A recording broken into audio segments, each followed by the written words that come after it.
नमस्कार। आप सुन रहे हिंदी ग्राम। मैं हूं रोहित पाठक।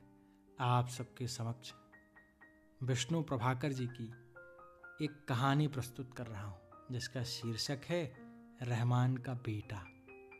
क्रोध और वेदना के कारण उसकी वाणी में गहरी तलखी आ गई थी और वह बात बात में चिंचिना उठता था। यदि उस समय गोपी ना जाता तो संभव था कि वह किसी बच्चे को पीट कर अपने दिल का गुबार निकालता। गोपी ने आकर दूर से ही पुकारा, साहब सलाम भाई रहमान, कहो क्या बना रहे हो। रहमान के मस्तिष्क का पारा सहसा कई डिग्री नीचे आ गया। यद्यपि क्रोध की मात्रा अभी भी काफी थी। बोला, आओ गोपी काका। साहब सलाम, बड़े तेज हो, क्या बात है। गोपी बैठ गया। रहमान ने उसके सामने बीड़ी निकाल कर रखी और फिर सुलगा कर बोला, क्या बात होगी काका, आजकल के छोकरों का दिमाग बिगड़ गया है। जाने कैसी हवा चल पड़ी है, माँ बाप को कुछ समझते ही नहीं। गोपी ने बीड़ी का लंबा कस खींचा और मुस्कुरा कर कहा, रहमान, बात सदा ही ऐसी रही है। मुझे तो अपनी याद है, बाबा सिर पटक कर रह गए, मगर मैंने चटसाला में जाकर हाजिरी ही नहीं दी। आज बुढ़ापे में वो दिन याद आते हैं। सोचता हूँ 2 अक्षर पेट में पड़ जाते तो। बीच में बात काटकर रहमान ने तेजी से कहा, तो काका, नशा चढ़ जाता था। अक्षरों में नाज से ज़्यादा नशा हो भी है, और 2 अक्षर का नशा ही तो है जो सलीम को उड़ाए लिए जावे है। कहवे है, इस बस्ती में मेरा जी नहीं लगे। सब गंदे रहते हैं, बात करने की तमीज़ नहीं, चोरी से नहीं चूके। गोपी चौंक कर बोला, सलीम ने कहा ऐसे? जी हाँ, सलीम ने कहा ऐसे, और कहा हम इंसान नहीं हैं, हैवान हैं। फिर हम जैसे नाली के कीड़े बिलबिलाए हैं ना, उसी तरह की हमारी जिंदगी है। कहते कहते रहमान की आंखें चढ़ गई, बदन कांपने लगा। हुक्के को, जिसे उसने अभी तक छुआ नहीं था, इतने जोर से पैर से सरकाया कि चिलम नीचे गिर पड़ी और आग बिखर कर चारों ओर फैल गई। तेजी से पुकारा, करीमन, ओ हरामजादी करीमन, कहाँ मर गई? जाकर ले जा इस हुक्के को, साला आज हमें गुंडा कहवे है। गोपी ने रहमान की तेजी देखकर कहा, उसका बाप स्कूल में चपरासी था ना? जी हाँ, वही असर तो खराब करे हैं। पढ़ा नहीं था तो हर वक्त पढ़े लिखे के बीच रहवे था। मगर साले ने किया क्या? भरी जबानी में पैर फैलाकर मर गया। बीबी को कहीं का भी नहीं छोड़ा, न जाने किसके पड़ती है। वह तो उसकी माँ ने मेरे आगे धरना दे दिया। वह दिन और आज का दिन सिर पर रखा है। कह दे कोई, सलीम रहमान की औलाद नहीं है। पर वह बात है काका। आगे जैसे रहमान की आंख में कहीं से आकर कुड़क पड़ गई, जोर जोर से मलने लगा। उसी क्षण शून्य में ताकते ताकते गोपी ने कहा, सलीम की माँ बड़ी नेकदिल औरत है। रहमान एकदम बोला, काका फरिश्ता है, ऐसी नेकदिल औरत कहाँ देखने को मिले है आजकल। क्या मजाल जो कभी पहले शौहर का नाम लिया हो, ऐसी जीजान से खिदमत करे कि बस सिर नहीं उठता। और काका, उसी का नतीजा है कि तुमसे कुछ छुपा है। कभी इधर उधर देखा है मुझे?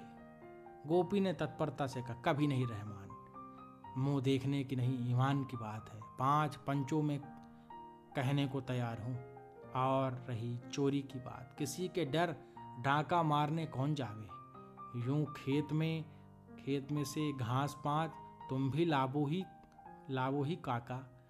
गोपी बोला, हाँ लाऊं हूँ, इसमें लुकाव की क्या बात है, और लावे क्यों ना। हम क्या इतने से भी गए हैं। बाबू लोग रोज जेब भर भर कर घर लौटे हैं। सच कहूँ रहमान, तनख्वाह बांटते वक्त अगवा पहले लगवा लेवे हैं, और पैसों के वक्त किसी गरीब को ऐसी दुत्कार देवें कि बेचारा मुंह ताकता रह जाए। इस सत्यानाशी राज में कम अंधेर नहीं है, पर भी माता ने हमारी सरकार की किस्मत में न जाने क्या लिख दिया है। दिन रात चौगनी तरक्की होवे है, गांधी बाबा ये कुछ भी पेश नहीं आवे।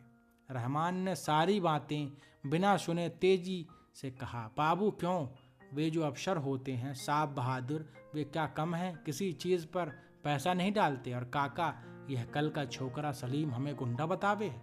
गुंडे साले तो वे हैं। सच काका, क्लब में सिवाय बदमाशी के वे करे क्या हैं? शराब वे पिए, जुआ वे खेलें, और क्या। हमारे साहब के पास एक दिन क्लब का चपरासी आवे, कभी 100 कभी 150, सदा हारे ही। पर रहमान उसकी मेम बड़ी तकदीर की सिकंदर है।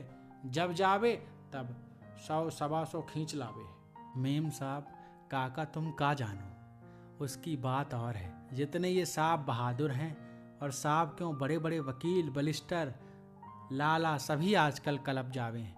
मुसलमान को शराब पीना हराम है, पर वहाँ बैठकर विस्की, जिन, पोरट, शेरी सब चढ़ा जावे हैं। औरतें ऐसी गिर गई हैं कि पराये मर्द के कमर में हाथ डालकर लिए फिरे, और वे हंस हंस कर खिलर खिलर बातें करें हैं। काका, जितनी देर वे वहाँ रहवे हैं, वे यही कहते रहे हैं, उसकी बीवी खूबसूरत है, इसकी जोरदार है, शर्मा खुशकिस्मत है। रफीक की लौंडिया उसके घर जावे, गुप्ता की बीवी उसके पास रहे है। सारा वक्त यही खुसर पुसर होती रहे, और मौका देख कोई किसी के साथ उड़ चला। उस दिन जीत की खुशी में ड्रामा हुआ था। पुलिस के कप्तान लाला जी बने थे। वे लाला जी लोगों को हंसाते रहे, और मेजर साहब उनकी बीवी को लेकर डाक बंगले की ओर सैर करने चले गए। ये हैं बड़े लोगन की चाल चलन। ये हमारे आका, हमारे भाग की लकीर इन्हीं की कलम से खींचे है। गोपी ने फिर जोर से बीड़ी का कस खींचा और गंभीरता से कहा, रहमान देखने में जितना बड़ा है, असल में उतना छोटा है, और खोटा भी, और क्या। और इन्हीं के लिए सलीम हमें बदतमीजी, बदशऊर, बेअकल न जाने क्या कहवे है। मैंने भी सोच लिया है, आज उससे फैसला करके रहूंगा। मैंने हमेशा उसे अपना समझा है, नहीं तो। गोपी ने अब अपना डंडा उठा लिया, बोला, रहमान कुछ भी हो, सलीम तेरा ही लड़का माना जावे।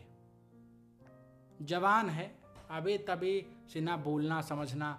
आजकल हवा ऐसी चल पड़ी है, और चली कब नहीं थी। फर्क इतना है कि पहले मार खाकर बोलते न थे, अब सीधे जवाब देवे हैं। रहमान तेज ही था। कहा, मैं उसके जवाबों की क्या परवाह करूं। काका जावे जहन्नुम में, मेरा लगे क्या। और काका, मैं उसे मारूंगा क्यों? मेरे क्या हाथ खुले हैं। मैं तो उससे 2 बात पूछूंगा, रास्ता इधर या उधर। और काका, मुझे उस साले की ज़रा भी फिक्र नहीं है। फिक्र उसकी माँ की है। यूं तो औलाद और क्या कम है, पर ज़रा यही कुछ शहूरदार था। काका सोचता था पढ़ लिख कर कहीं मुंशी बनेगा, जात बिरादरी में नाम होगा, लेकिन लिखा क्या, किसी से मिटा है। गोपी बोला, हाँ रहमान, लिखा किसी से नहीं मिटा। अब चाहे तो मालिक भी नहीं मेट सकता। ऐसी गहरी लकीर बेमाता ने खींची है, सो भैया अपनी इज्जत अपने हाथ है। ज़्यादा कुछ मत कहना, पढ़ो लिखो को गैरत जल्दी आ जावे है। समझा काका। और फिर गोपी डंडा उठा, घास की गठरी कंधे पर डाल साहब सलाम करके चला गया। रहमान कुछ देर वहीं शून्य में बैठा धुंधले होते वातावरण को देखता रहा। मन में उमड़ घुमड़ कर विचार आते और आपस में टकरा कर शीघ्रता से निकल जाते। वे झील के गिरते पानी के समान थे, गहरे और तेज, इतने तेज कि उफन कर रह जाते। उनका तात्कालिक मूल्य कुछ नहीं था, इसलिए उसके मन की झुंझलाहट और गहरी होती गई। करुणा और विषाद कोई उसे कम नहीं कर सका। आखिर वह उठा और अंदर चला गया। घर में सन्नाटा था। बच्चे अभी तक खेल कर नहीं लौटे थे। उसकी बीवी रोटियां सेक रही थी। सालन की खुशबू उसकी नाक में भर उठी। उसने एक नज़र उठाकर बीवी को देखा। शांत चित्त वह काम में लगी है। उसके कानों में लंबी बालें रोती बढ़ाते समय बेग से हिलते हैं। उसके सिर का गंदा कपड़ा खिसक कर कंधे पर आ पड़ा है। यद्यपि जवानी बीत गई है, तो भी चेहरे का भराव अभी हल्का नहीं पड़ा है। गोरी ना होकर भी वह काली नहीं है। उसकी आंखों में एक अजीब नशा है। वही नशा उसे बरबस खूबसूरत बना देता है। जिसकी ओर वह देख लेती है, एक बार तो वह ठिठक जाता है। रहमान सहसा ठिठका। उन दिनों इन्हीं आंखों ने मुझे बेबस बना दिया था। नहीं तो सहसा उसे देखकर उसकी बीबी बोल उठी, इतने तेज क्यों हो रहे थे? गैरों के आगे क्या इस तरह घर की बात कहते हैं? रहमान कुछ तल्खी से बोला, गैरों के आगे क्या? पानी अब सर से उतर गया है। कल को जब घर से निकल जावेगा तब क्या दुनिया कानों में रुई ठूंस लेगी या आंखें फोड़ लेगी? बीबी को दुख पहुंचा, बोली, बाप बेटे क्या दुनिया में कभी अलग नहीं होते? कौन कहे कि वह मेरा बेटा है और किसका है? मैं क्या जानूं? जरा देखना मेरी तरफ, मैं भी तो सुनूं। तिनक कर उसने कहा, क्या सुनेगी? मेरा होता तो क्या इस तरह कहता? जबान खींच लेता साले की। देखूंगी किस किस की जबान खींचोगे। अभी तक तो एक भी बात नहीं सराहता। बच्चे और जबान बराबर होते नहीं होवे, पर पूत के पांव पालने में नजर आ जावे और फिर वही कौन सा जबान है, अल्हड़ उम्र है। एक बात मुंह से निकल गई तो सिर पर उठा लिया।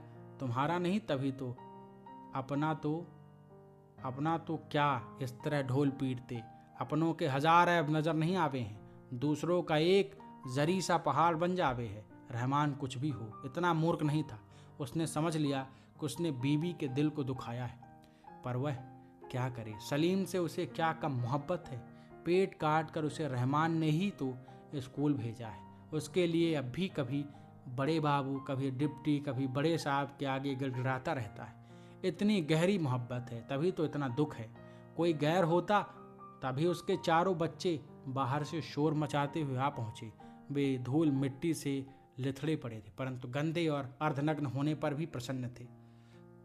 सबसे बड़ी लड़की लगभग 12 वर्ष की थी। आते ही खुशी खुशी बोली, अम्मी आज हम भैया की जगह गए थे।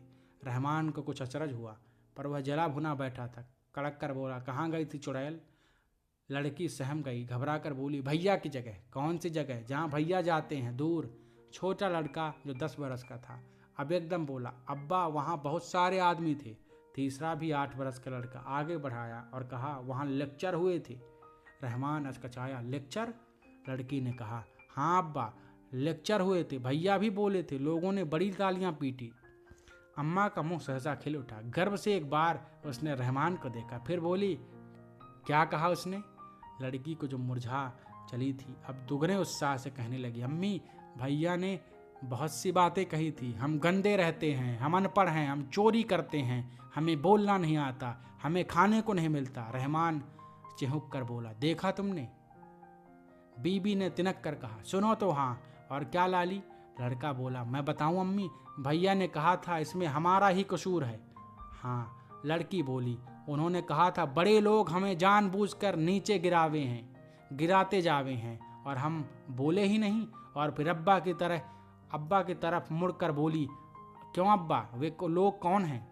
अब्बा तो बुत बने बैठे थे, क्या कहते? लड़का कहने लगा, अब्बा और जो उनमें बड़े आदमी थे सबने यही कहा, हम भी आदमी हैं, हम भी जिएंगे, हम अब जाग गए हैं। अम्मी ने एक लंबी सांस खींची और चेहरा प्रकाश से भर उठा। सुनते ही सलीम की बातें। रहमान अब भी नहीं बोला। लड़की बोली, और अम्मी भैया ने मुझसे कहा था कि मैं अब घर नहीं आऊँगा। नहीं आएगा? हाँ अम्मी। रहमान की निद्रा टूटी। क्यों नहीं आएगा? क्योंकि हम गंदे? नहीं अब्बा। लड़की आप कुछ गंभीरता से बोली, भैया ने मुझसे कहा था कि अब इस घर में नहीं रहूँगा, नया घर लूँगा, बहुत साफ। अब्बा से कह दीजिए कि वहाँ रहने से गड़बड़ हो सकती है, हम लोगों के पीछे पुलिस लगी रहती है, वहाँ आएंगी तो शायद अब्बा की नौकरी छूट जाएगी। लेकिन अब्बा हों तो बोले। उनके तो सिर में भूचाल आ गया और वह घूम रहा है, रुकता ही नहीं है। आपने इस कहानी को बड़े धैर्य और ध्यान से सुना, इसके लिए बहुत बहुत धन्यवाद।